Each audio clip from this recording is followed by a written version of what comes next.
In this video, we're going to talk about our last financial situation, maintaining a credit card. So a credit card is very different from an auto loan or a home loan. The biggest difference is the fact that balances change over time. So when you buy a car, when you buy a house, you finance an amount up front and the goal is just to pay it off.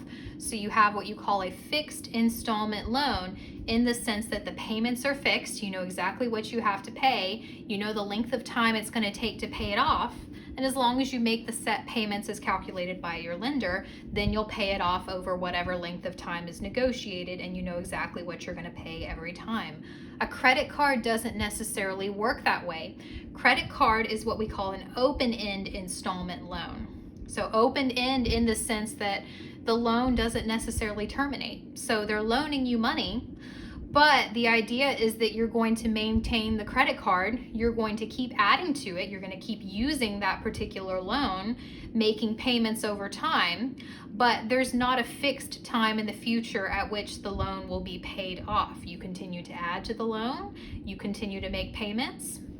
And so the effect is that we don't actually have a way to calculate a set amount from month to month based on the fact that you do continue to use the credit card. Every time you charge to the credit card, what you're changing is the principal on the card. So the principal, we're going to think of that as what you charge to the card, and then the interest is what the actual credit card company is adding onto the card. But because you're changing the amount of principal from month to month or even just from day to day, the interest rates the interest payments are changing as well. And all of that has to be taken into account when we analyze what sort of payments you're going to have to make to pay off the card. It's going to change over time. So there's no set schedule for paying an amount each period. The amount depends on, number one, the balance, how much is actually on the card, number one, that you charged, and number two, that constitutes additional interest that you haven't actually paid off. And then also the interest rate. Higher interest rate cards, of course, you're going to have to pay more interest from month to month than with a lower interest rate cards. Now, because there's so much uncertainty involved with a credit card, in general, interest rates are substantially higher than those associated with an auto loan or with a home loan or even just a consumer loan of some type. Also, how we calculate interest is going to be different. So interest does compound, but it compounds in a different way. Each individual interest payment, though, each individual interest charge to the card is actually calculated using the simple interest formula. Essentially, what's going to happen is we only calculate interest 1 month at a time because we can't guarantee that the balance on the card is going to be the same in terms of charges from month to month. So we only charge interest 1 month at a time. But once that interest is then added to the balance on the card, then the next time we calculate interest, our interest is compounding on what was on the card prior to that. So the interest does end up compounding, but we can't use the compound interest formula to calculate all of those values directly. We calculate simple interest from month to month, and then we compound as we continue to add interest to the card over time. Now, because we're talking about monthly payments, we also break our rate up into 12 parts. So even if you have a 20% interest credit card, you're going to break that 20% into 12 parts, and that will be the monthly rate that you apply month to month. So if you have a 20% interest rate credit card, they're not charging you 20% interest month to month. They charge you 20% over the course of the year, but every individual interest charge is just based on 1/12 of your annual rate. So let's talk about what you would see on your statement once you're billed monthly. So credit cards typically billed monthly. You get a statement every month, either in the mail or maybe through email, or maybe you just log on to your lender's website and you just look at your statement there. So number one, you're going to see the unpaid balance on the first day of the billing period. That's going to be where you started at the beginning of the month before any changes were made to the account. You're also going to see the total balance due on the last day of the billing period. That's what's on the card at the very end of the billing period, at the very end of the month. That's now the balance that you have to pay off. You'll see a list of purchases and cash advances made during the period. If you made a payment, you'll also see that payment applied to the prior balance. You'll see any fees incurred. This includes your interest charges. So interest is considered to be a fee. It's a fee for the use of the credit card. So any values that were added in terms of interest, that will be listed on your statement. You'll see the due date for your payment, the next payment that you're required to make, and also the minimum payment that's required. Most credit card statements will also disclose, if you make that minimum payment only, how long it's going to take you to pay it off. So they'll tell you not only how long it'll take you to pay it off, but if you only made that minimum payment, how much would you pay in total? In a lot of situations, they'll also give you a comparison payment. So say, for instance, you paid an additional set amount. They'll tell you how much shorter your payment period would be, and then also how much you would save overall by making a slightly higher payment over the minimum payment. Now, purchases that are made during a period that are paid off before the due date are not actually charged interest. So as long as you pay it off before the interest charge is incurred, again, you don't actually accrue any interest on the payment that's made. Now, cash advances, on the other hand, that's borrowing money against the balance on your credit card. They're actually charged interest every day from the day of the advance to the day when the advance is repaid.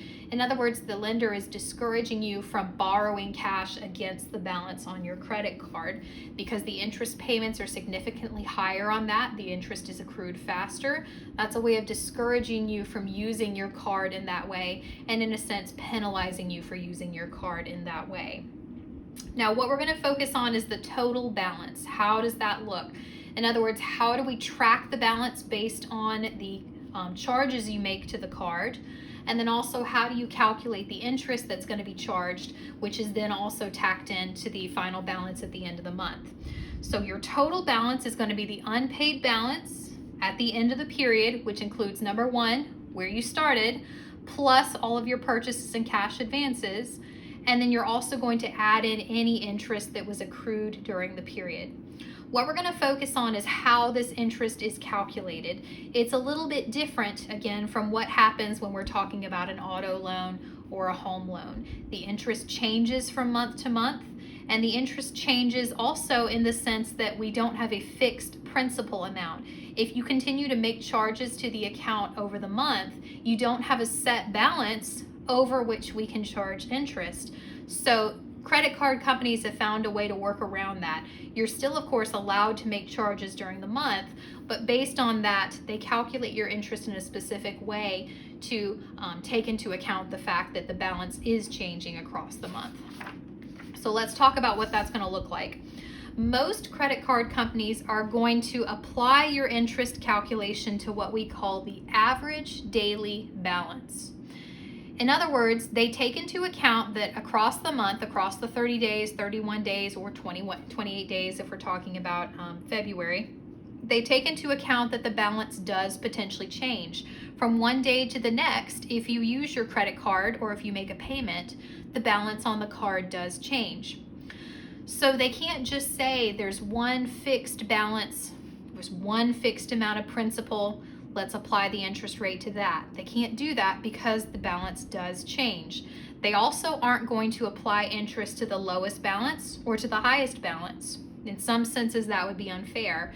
If they charge interest to only the lowest balance, well, then they're not taking into account everything else that you charge to the card, so they're selling themselves short in a sense. If instead they only charge you interest on the highest balance, well, suppose you made a charge at the very end of the billing period, which means that charge wasn't on your card except for maybe one day. Well, is it fair for them to charge you interest, a lot of interest, on something that was only on your account for one day? Well, more than likely that seems unfair too. So they found a way to balance things out so that the interest charge is as fair as possible to everyone. What they're going to do is they're going to average out your balance. In other words, they track your balance at every single day during the billing period. Sometimes it's lower, sometimes it's higher, depending on whether or not you've made charges or made payments. They're going to take the balance at every single day across the billing period, and they're going to average out the balance across the whole billing period. that will be what they consider principal from the standpoint of calculating interest. So in terms of what they're going to charge you interest on, they're not going to charge you interest on the lowest balance. They're not going to charge you interest on the highest balance. They're going to charge you interest on the average balance. In other words, on average, what was the balance on your card across the month? That's going to be the amount that they charge you interest on. So the average daily balance is calculated as follows. You're going to check the balance for every single day, literally every day. Now, some days from day to day, the balance will be the same. That's okay. You're going to track it every single day across the billing period, and you're going to add it up. So the balance on every single day, you're going to add up that balance on your credit card. Add it up across 30 days, 31 days, however many days. And then you're going to divide that by the number of days in the billing period. You're literally just taking a standard arithmetic average. So add up all the different balances, divide by the number of the days in the billing period, and that's going to average out the balances. So more than likely, it's going to be somewhere between your lowest balance and your highest balance, or for sure, it'll be somewhere between your lowest balance and your highest balance. It'll reflect not only how low and how high it went, but also what length of time did you have each particular balance. And again, that will be the principal they use. So interest will be calculated using the simple interest formula, I is equal to PRT, where R is going to be the monthly rate. So remember, we're going to take our annual rate, divide it into 12 parts, get a monthly rate, and then T is going to be 1 month. So normally when we use an interest formula, we have to take T, if it's in months, and convert it to years. Here, we're letting R be a monthly rate, and we're letting T be 1 month. So it's still apples to apples, but it's not annual to annual, now it's monthly to monthly. So when we do these calculations, T is always going to be 1. Now it's representative 1 month though, because we've made R a monthly rate. We've taken the annual rate divided by 12, and that's going to give us the monthly rate. So let's look at a couple examples. So the issuer of a particular Visa card calculates interest using this average daily balance method that we just discussed. The monthly interest rate is 1.3% of the average daily balance. Okay, so they already told us the monthly rate is 1.3%. How else might we be told that? Well, if the monthly rate is 1.3%, then that means the annual rate would be 12 times that, which is 15.6%. So if instead you were told this card has a 15.6% interest rate, then you would take the 15.6 rate, divide it into 12 parts, and that would be the monthly rate you would use, 1.3%. And of course, we know we have to convert that to a decimal. So if you divide that by 100, this will be the version of the rate that you use for purposes of your interest calculation. So just keep that in mind. There are different ways you can be given information. If you're given the monthly rate, that's the rate you're working off of. If instead you're giving the annual rate for the card, divide it by 12, and that's going to be the rate you use. Okay, so the following transactions occurred during the May 1st to May 31st billing period. So notice we're talking about a month that has 31 days in it. So that means for purposes of our average calculation, we have to divide by 31. So we've got a few different things we want to do. We're going to look at 2 examples, same steps for each. First thing we want to do is find the average daily balance for the billing period, rounded to the nearest cent. In other words, by tracking all of the transactions, where we start, where we end, when the transactions take place, how they affect the balance, we want to know what's the average amount on the card throughout the month. Okay, then we want the interest charge that's going to be added to the next cycle that's to be paid on June 1st. We want to find the total balance due, and then we're going to calculate the monthly payment. So the credit card requires a $10 monthly payment if the balance due at the end of the period is less than $360. Otherwise, the minimum monthly payment is going to be 1/36 of the balance due at the end. So based on those terms, we're going to calculate the minimum monthly payment. Okay, so here is the first one. Think of this as a little version of a statement. This looks like a credit card statement, just kind of simplified down. So the previous balance, the balance that's continued over from the previous month, is going to be $1,350. Okay. May 1st is the billing date. That means that's the day when we start counting. That's when the new cycle starts and the previous one ends. So we're building off of May 1st. So on May 1st, this is the balance on the card, $1,350. Okay. Now on May 8th, we make a payment to the card. So we credit $250 to the account. Credit means we're decreasing the account. So we pay $250 on May 8th. And then the 10th, 20th, and 28th, we have a sequence of 3 charges made to the account. So think about the effect of all of these numbers. If we're making a payment, it's going to decrease the balance. If we're charging to the account, that's then going to increase the balance. Now, once we get to May 31st, that's the last day of the billing period, and then it starts over for a payment to be due on June 9th. So what we want to analyze is what happens over the course of May. Once we start at $1,350, we make a payment, we make some charges, what happens at the end? So not only do we want to track the balance, we also want to determine what is the balance on average, what's the average daily balance. Based on that, what's the interest charge? And then once we know where we end at the end of the month and what the interest charge is, what's going to be the new balance that we start with for June. Okay, I'm going to show you how to calculate the average daily balance. There's a little bit involved in this, but again, just keep in mind what we're doing is we're tracking the balance across the month. You're taking the balance every single day, adding up the balance for every single day, and since we're looking at a month with 31 days, we're then dividing by 31. Now, rather than having to literally add up 31 numbers, which would be very tedious, we're going to look at kind of a shortcut for doing this. I'm going to show you how you can do this using a shortcut. Now, I have the transactions on a separate little snippet. So once we flip over, I'll pull this up and we can look at the actual balance. Okay. There we go. Okay.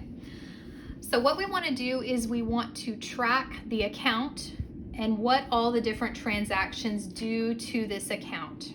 Okay, so we're just going to start with what the unpaid balance is, tracking our different transactions. Okay, so on May 1st, we start with a balance of $1,350. So that's where we're starting for purposes of this particular month. Now on the 8th, we make a payment. So we make a $250 payment. That's going to decrease the balance of $1,350. So from $1,350, we're paying off $250, which leaves us with a balance of $1,100 on the card. Now on the 10th, 20th, and 28th, we make charges. So at each of those particular points in time, now we're increasing the new balance on the card. But keep in mind, it's a running total. Think of what's actually happening in terms of balancing the card. We make a payment and so it decreases. This is the new balance. As we charge, we're then increasing from there. So our first charge on the 10th is for $375. So we're adding on $375 to our latest balance. On the 20th, we're charging $57.50. So we're adding that on to the previous balance. And then on the 28th, we charge $65.30. So again, that's added on to the previous balance. So that means at the end of the month, after we apply all of the charges and payments, we have a balance of $1,597.80. This is what has to be paid off. Now, this does not include any interest being charged to the account. And so that's what we're going to look at next. That's just the amount that has to be paid off based on where we started, all the transactions we made, and then of course the resulting balance from there. So we'll have to pay off not only that, but also whatever interest is charged based on what happened during the month.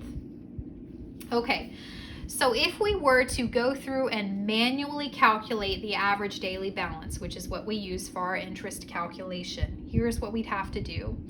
Well, on May 1st, there was $1,350 on the account. What was on there on May 2nd? Well, notice nothing happened from the 1st to the 8th. So on May 2nd, the balance is still $1,350. I would have to add up that balance of $1,350 for every single day. That was the balance on the account. All the way from May 1st up through the 7th. The 7th is where we'd cut off. We'd have to add up $1,350. That would be the balance on the account for each of those 7 days. Now, once May 8th hits, the balance changes.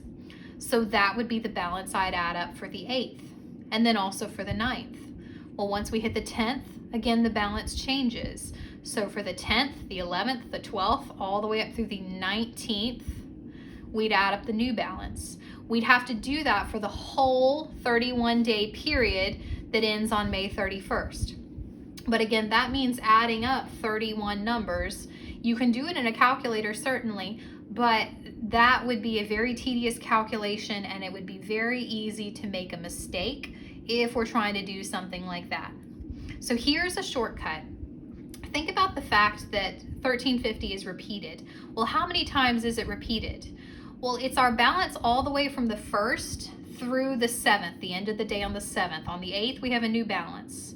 So the 1st, 2nd, 3rd, 4th, 5th, 6th, 7th. So for 7 days, that's going to be the balance on the account.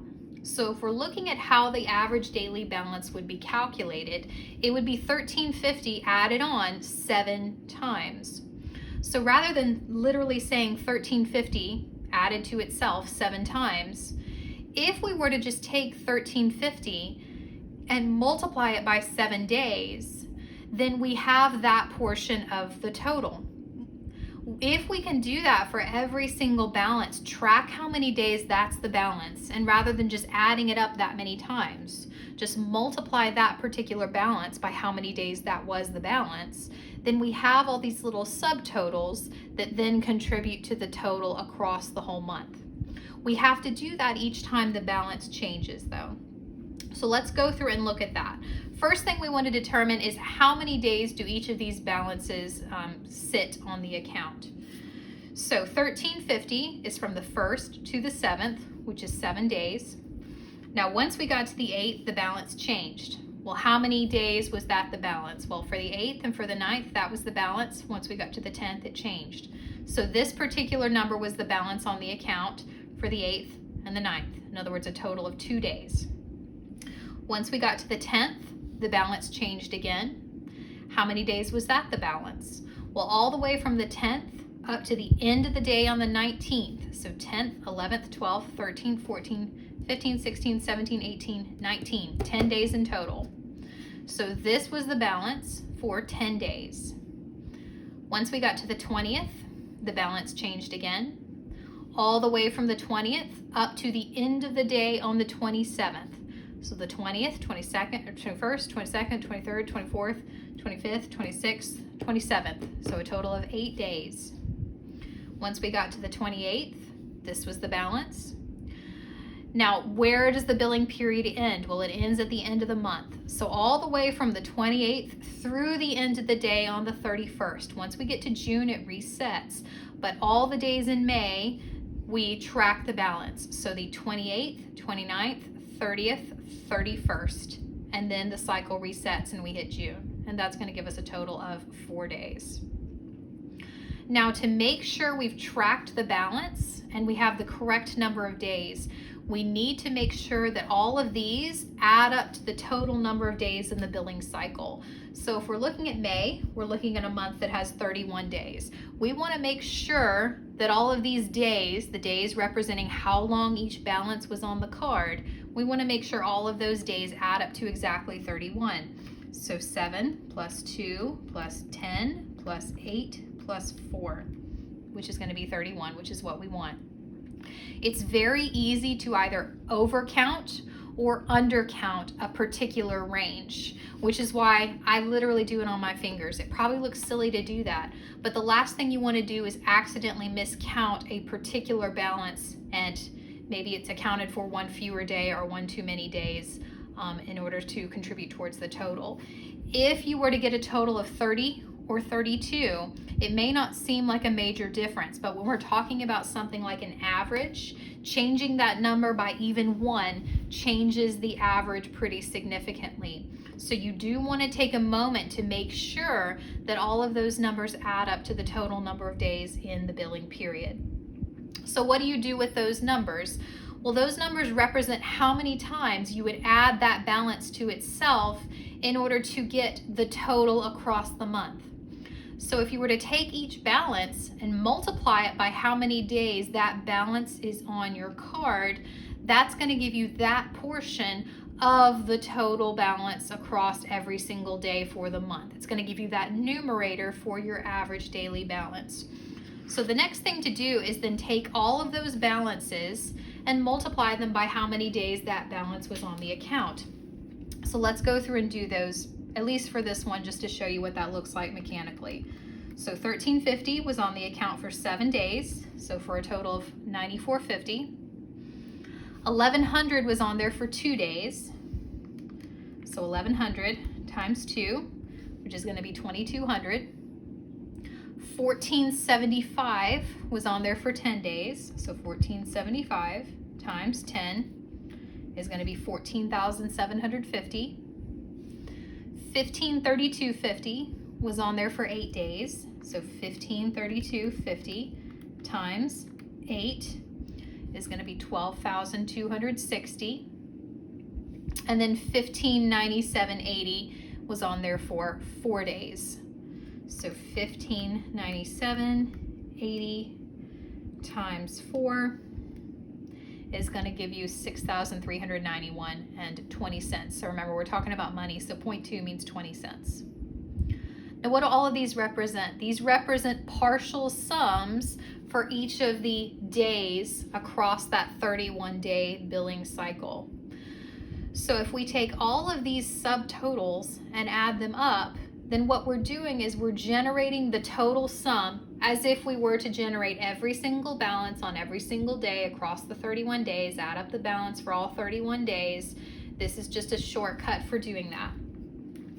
So we want $94.50 plus $2,200 plus $14,750 plus $12,260 plus $6391.20. And that's going to add up to $45,051.20. Now I want to clarify something. This is not the balance on the card. What's the actual balance on the card? The balance on the card is $1,597.80. You didn't go all the way from $13.50 at the beginning of the month to $45,000 at the end of the month. That's not what's going on. This represents the sum of every balance across all 31 days. This is the actual amount on the account to be repaid. This is a number that's artificially generated just to help us calculate the average across the month. So that just represents the sum. If we were to take $13.50 for 7 days, $1,100 for 2 days, $14.75 for 10 days, and so on and so forth, add all of that up, this is what we would get. Now, why do we need this? Well, if this is the total for the month, then by dividing by how many days are in the month, which we know totals up to 31, what we're doing is we're taking the average across the whole month. So for the average daily balance, we're then going to take that total and divide it by the 31 days in the billing period. And that's going to give us $14.53.26 to the nearest cent. This is the average balance on the account. Now let's make sure that makes sense. Think about it this way. We started at $13.50. Once we made a payment, we got down to $1,100, but we then increased from there all the way up to $1597.80. What this is this is the average amount that was on the account. So the balance was pretty low for about a third of the month. And then for the next third or so, it went from $14.75 to $15.30. And then for the next third or so, it went up to almost $1,600. So this is just the average amount that was on the card across the month. Notice it is between the lowest amount and the highest amount, which makes sense. If it's lower than the lowest amount or it's higher than the highest amount, then it doesn't make sense. How might something like that happen? Well, if you mistotaled, in other words, if you ended up distributing across maybe 30 days or 32 days, that will throw off the average. That may take the average and make it too high or make it a little bit too low. That's the kind of thing to look for. So go back and make sure you actually tracked the balances across the correct number of days. Make sure you divided by the correct number. All of those kind of things can contribute to potential errors in the balance. So those are kind of things to check. So what does this represent? This represents the principal for our interest calculation. So not only do we owe $1597.80 based on all the charges made to the account, but we also owe whatever interest is then applied to this particular value, this average balance across the month. So our interest payment is calculated using simple interest. So here's our principal, the average daily balance, times our monthly rate. So remember, our monthly rate was 1.3% interest of the average daily balance. So 1.3% is 0.013, that's per month, times 1 month. So we're going to take our average daily balance of $1453.26 times 0.013, the monthly rate, times 1, representing 1 month. And to the nearest cent, that's going to be $18.89. So that is going to be the interest charged for the month based on how the balance changed and how it averaged out. So the next question is, what is the actual balance due? In other words, what's on the card that actually has to be repaid? That's going to be the balance at the end of the month. So remember, this is where we are at the end of the month. If we track where we started, the payment we made, all the charges we made, this is where we are at the end of the month, plus that interest charge based on how they charged us interest on our average balance. So if we add up those two values, that's going to be the actual balance due at the end of the month. In other words, if you wanted to pay off the whole card and get back to a balance of 0, this would be the amount you would have to pay. Now, of course, the credit card company is not going to require you to actually pay that whole amount.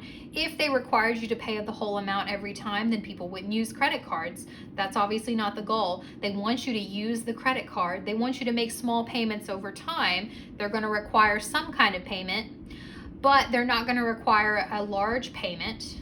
Why do they not do that? Why do they not require more? Certainly they want you to pay back your card, right? Well, the reason they don't require you to pay so much at any given time is because by only requiring small payments, they make more in interest. If you leave more on the card, then the next time they charge you interest, they charge you more than if you'd made a larger payment. So by only requiring small minimum payments and by allowing you to only make small payments, they actually end up being able to charge you more interest, and they end up making more money in the long run. So what were our payment terms? Well, we were told it's going to be $10 if the balance is less than $360. Otherwise, it's going to be 1/36 of the actual balance due. Well, our balance due is definitely more than $360, so that means we're taking 1/36 of that value. So $1616.69 times 1/36. I would just use the fraction button here. So multiplied by 1/36. And that's going to give us a minimum payment of $44.91. If we round to the nearest dollar, that's going to be $45. So that will be the minimum amount required. Any additional amount paid over that will then decrease how much interest you're charged the next time around, and it means you'll pay off your credit card a little bit faster. Okay, let's look at another example. I know going through the table is a little bit tedious. There's a lot involved there. So I want to go through another example and look at how we would do this again. Now here are our transactions for this particular one. We're still looking at the month of May. Same kind of credit card, same terms. We want to go through this particular balance for this particular credit card. Okay, so the previous balance was $8,240. So that's where we're starting at the beginning of the billing cycle. Now on the 7th, we made a payment of $350. So that's credited to the account. In other words, it decreases the account. So from $82.40, we're then subtracting that payment amount, which takes us to $7,890. Now the rest of the month represent charges. In other words, increasing the value of the account. So on the 15th, we made a charge for $1,405. So that's then going to be added to the current balance, which increases it. On the 17th, we have a charge for $45.20. That's going to be added to the account to increase it. And then on the 30th, we have one additional charge, $180.72. So again, that's going to be added to the account, which increases the balance. So that final transaction, once we get to that final balance, that's what's left on the card at the end of the month. So we have to repay a total of $9,520.92 from where we started. Based on our payment, based on our charges, this is where we end. So we'll have to repay that plus whatever interest we're charged for the month, again, based on our average daily balance. So let's talk about again how we calculate the average daily balance. Again, the general idea is we're calculating day to day across the whole month, what's the balance from day to day. We're adding up the balance on every single day and dividing it by how many days there are in the billing period. Rather than having to do that 31 times for every day in May though, we can track the balance, how many days that was the balance, multiply those two numbers together, and that'll give us a small number of subtotals that then contribute towards that average daily balance. So we started at 82.40 on the 1st. We didn't change again until the 7th. So from the 1st, 2nd, 3rd, 4th, 5th, 6th, so 6 days in total, this was the balance on the account. So 6 days, that was the unpaid balance. So towards the average daily balance, we would add up this number 6 times. Now on the 7th, we made a payment which decreased the balance, and that was our balance all the way from the 7th until the end of the day on the 14th. On the 15th, that's when the balance changes again. So 7th, 8th, 9th, 10th, 11th, 12th, 13th, 14th. So 8 days. 8 days, that's going to be our balance. On the 15th, we have a charge. It increases the balance. So for the 15th to the end of the day on the 16th, so a total of 2 days, this was our balance. Once we got to the 17th, we made another charge. The balance changed again, all the way from the 17th to the end of the day on the 29th. So 17, 18, 19, 20, 21, 22, 23, 24, 25, 26, 27, 28, 29. So a total of 13 days. And then on the 30th, we made the final transaction, an additional charge. So for the 30th and the 31st, that was the balance on the card. And then at the end of the day on the 31st, that's when the cycle restarts and we go into June. So that was the balance for 2 days. Again, double check that the count makes sense. Go and add up the number of days for each of those unpaid balances. So 6 plus 8 plus 2 plus 13 plus 2. And sure enough, that adds up to 31. Now keep in mind, different months have different lengths, different number of days. For instance, June would only have 30 days. So more than likely, if you were to do this particular calculation for the month of June, you would have to divide by 30 days in the billing cycle. So just keep that in mind. The number of days changes from month to month, which means the number of days you use for each average daily balance calculation may change just depending on the month you're looking at. So how are we going to use these numbers? Well, we have our balances, the number of days, that was the balance. So we'd add up that balance that many times, or we can just take the balance and multiply it by the number of days that particular amount was on the card. So 82.40 times 6 is going to give us 49,440. 78.90 times 8 is going to give us 63,120. 92.95 times 2 days is going to give us 18,590. 9,340 and 20 cents times 13 days, $121,422.60. Make sure you don't round. You cannot round until you're told to round. Okay, and then our last balance, our ending balance, $9,520.92 times 2 days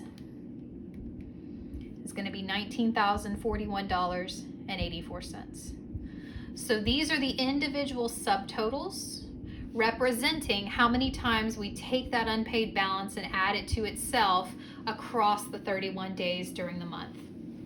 So if you take all of those, add them up, we get a total of $271,614.44.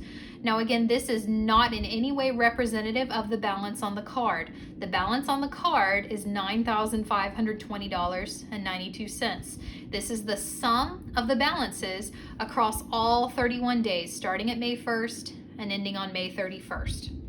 So that's going to be the numerator for our average daily balance. So we're going to take that value and then divide it by the 31 days in the billing period in order to average out the balance across the month. So let's verify that. So 271,614.44, 271,614.44, that's right, divided by 31. And so that's going to be $8,761.76. Now again, let's double check and make sure that makes sense. We started with a balance of $82.40. Once we made our payment, we were about $7,900. And then across the month, we made charges and ended at $9,520.92. So this is what we're saying is the average balance. So we spent about half of the month being close to $8,000, and the other half of the month we were over $9,000. So it does make sense that we would have an average balance that's somewhere between $8,000 and $9,000. For sure, it's between the lowest balance and the highest balance. So it does make sense. That's going to be the principal for our interest charge. So again, we're using the simple interest formula with this as the principal. So not the lowest balance of the month, not the starting balance, not the ending balance. This particular balance represents the principal that we're using for our interest calculation. Now it's the same card. So remember, we had a 1.3% interest rate per month applied to that average daily balance, and we're only applying 1 month's worth of interest at the time. So our average daily balance, $87.61.76 times 0.013, in other words 1.3%, times 1 representing 1 month. And that's going to be $113.90. That's going to be the interest charge based on the activity during the month. So that is then tacked on to the ending balance in order to get the total balance due. So this would be what you'd have to write a check for or make a debit account transaction for in order to pay off this particular credit card all at one time, $9,634.82. So again, we have the same minimum payment terms. Our terms were either $10 if our balance is less than $360, or otherwise 1/36 of the actual ending balance. So in this case, we definitely want 1/36 of the balance. So $9,634.82 times 1/36. And that's going to be $267.63, or rounding to the nearest dollar, $268. So this will be the minimum payment required. Any more than this, and we decrease the next interest payment, assuming all other things were kept the same, we decrease the next interest payment based on making more than the minimum monthly payment. Okay, so what if you just made this payment? So let's kind of segue into talk about paying off a credit card. What if you just made this payment? Well, not only would you have to pay off this balance, but assume you didn't make any more charges. Assume you said, I'm going to stop using this credit card. I'm not going to make any charges. I need to pay this off, but I'm just going to pay the minimum monthly payment. What's the effect of just making the minimum monthly payment? Well, you have to think about what's actually happening on the credit card across the months, even if you don't make any additional charges. What's happening is they're still charging you interest. They charge you interest every single month on the unpaid balance. If you don't have any transactions besides just making the payment, so you have to make a payment every month, but even if you don't have any additional transactions, think about what's still happening. You're starting with your previous balance, you're making a payment which decreases the balance, and so yes, at the end of the month, you have a lower balance than what you started with. But because you still have some unpaid balance on the card, you still have an interest charge.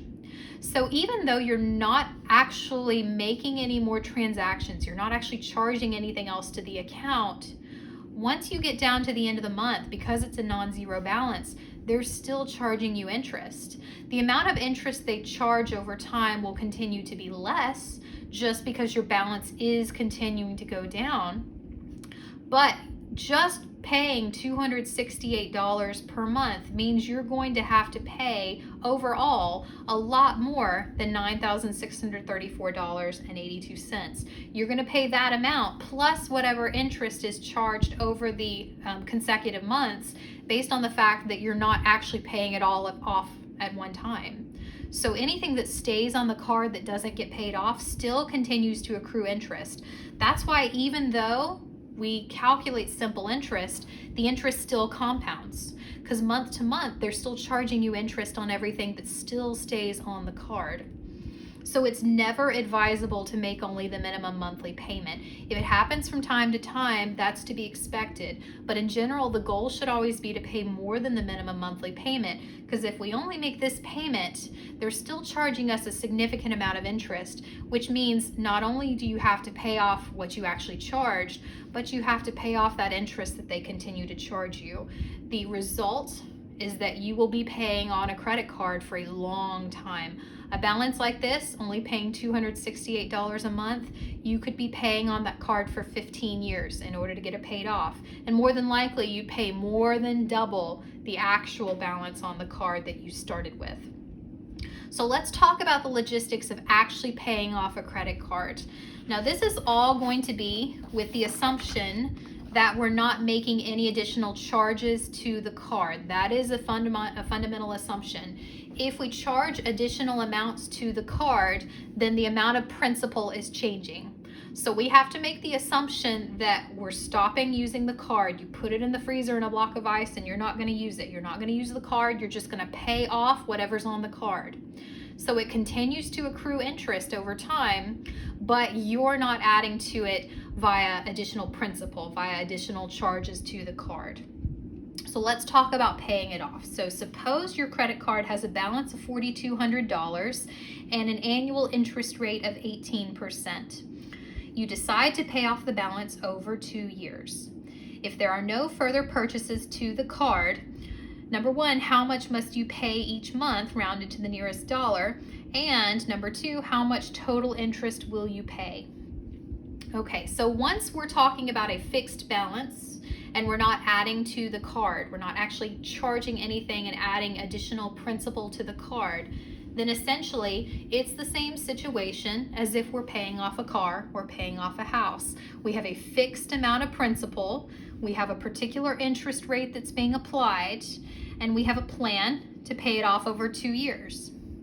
Now it's monthly, again, so N is going to be 12, but the biggest thing here is the fact that the principal amount is now fixed. Because we aren't making any changes to the balance on the card, the only changes involve interest. It's now just an annuity. We're going to pay it off with equal monthly payments based on the fact that we're starting with $4,200 and we're just paying off what we can think of as like a fixed loan of $4,200. So our payment is going to be calculated the same way we'd calculate it with a car or with a house. So our principal is going to be $4,200 because that's the amount that we're starting with in order to make payments and pay off what we're thinking of as like a $4,200 loan. Now, because we're not talking about month-to-month interest anymore, we're just talking about an annual rate applied over 12 months per year, we're just going to take the 18% and divide it by 12 like we would in the other, in the standard annuity formula. Again, denominator's the same kind of thing, 12 months per year, so dividing the year into 12 parts, and then the goal is to pay it off over 2 years, so T is going to be 2. So let's start with our denominator. Okay, so 1 minus 1 plus 0.18 divided by 12. Can't type. Divided by 12. And again, you can do division, you can use the fraction button, doesn't matter, same thing. And that's going to be raised to the 12 times 2 is 24, so negative 24 power. That's going to be our denominator. Okay. Now we're building the numerator off of that, so in parentheses, 4,200 times 0.18 divided by 12, close your parentheses, and then we're dividing by the previous line representing that denominator. So to the nearest dollar, that's going to be $210. That's going to be our monthly payment that we have to make. Now again, that takes into account that we are continuing to accrue interest. We're not changing the balance from month to month though. So because we're not charging anything to the account, we don't have to worry about the effect of the average daily balance because the average daily balance is not changing. The only thing that changes is the payment that we're making. That decreases the balance, but the effect of making that payment is implicitly included in the use of this formula. So because we're not changing the balance from day to day across the month based on charges, the annuity formula applies here. And if we were to make $210 payments per month over the next 2 years, then we would pay off this particular card with this particular interest rate. So how much interest do we pay? How much do we end up paying in total? Well, $210 per month for 12 months in the year times 2 years is going to be $5,040. So this is how much we pay in total in order to pay off what we can think of as a loan of $4,200. So if we take the difference, subtracting that $4,200 principal, that means we're paying $840 in interest. So if we follow this particular payment plan, again, dependent on not making any additional charges. If we make additional charges to the account, then none of this applies. We'd have to calculate things by hand. We would be able to use this formula. But as long as we don't make any additional charges, this would be the total amount of interest we pay, and we pay $210 a month for 2 years. Now, let's adjust the situation just a little bit. Suppose you decide to pay off the same balance as above, but over a 1-year period instead. So rather than paying it off over 2 years, your goal is to get it paid off in a year. We want to know how much more are you going to have to pay per month, but how much will you save in terms of interest? So we know anytime we pay something off faster, yes, we have to pay more month to month, but the trade-off is the fact that we save money in interest. Because the balance stays on the card for less time, there's less time to accrue interest. So we pay more up front, but we save more in the long run. So what's changing? Well, our principal doesn't change, our interest rate and our value for N don't change. The only thing that changes is the value for T. So we go from T equals 2 to T equals 1. In other words, the only thing that changes is the exponent there in the denominator. But what's the effect on the payment? Let's see. So 1 minus 1 plus 0.18 divided by 12. And now we're raising that to the negative 12 power. Raised to the negative 12 power. There's our denominator. So our numerator, 4,200 times 0.18 divided by 12, close your parentheses, divided by our denominator on the previous line. To the nearest dollar, that's going to be $385. So we go from a $210 payment to a $385 payment. So not quite double, but close to double the payment we would have to make otherwise. But because it's not truly double, the difference between doubling it is actually representative of interest savings. So what's the total interest going to be? Well, we have to make $385 payments 12 times a year.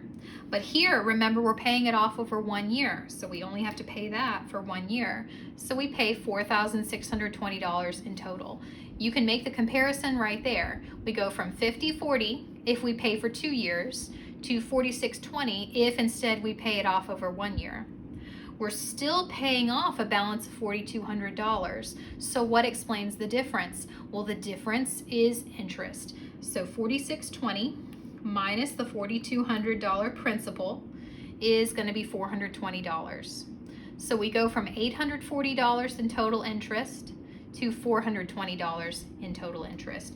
In other words, there's a savings of $420 in terms of interest. We have to come up with $175 additional per month, but overall we save $420 in interest. So again, as with any type of financing situation, this is a financing situation. Essentially, you're financing something, but you're financing it for 1 year versus 2 years. Why would you not go with the second option if you know it's going to save you money? Well, again, it gets down to affording the payment. Maybe you can afford $210 per month, but $385 is a stretch per month.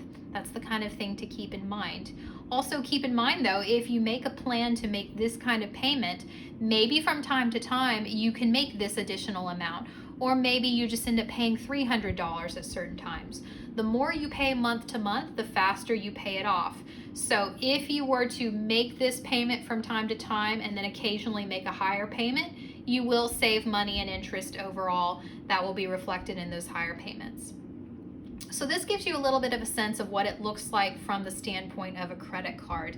Again, keep in mind a credit card is fairly different from something like an auto loan or a home loan, just because in those prior cases, the amount of principal is fixed. In other words, you take out that loan, you know what you're going to have to pay back. All of the interest for the life of the loan can be calculated up front. Because a credit card can have a changing balance, we can charge additional amounts, we can pay off additional amounts. Those represent changes in principal. Because that changes potentially over time, there are some other things to consider from a financial standpoint when we're calculating for a credit card.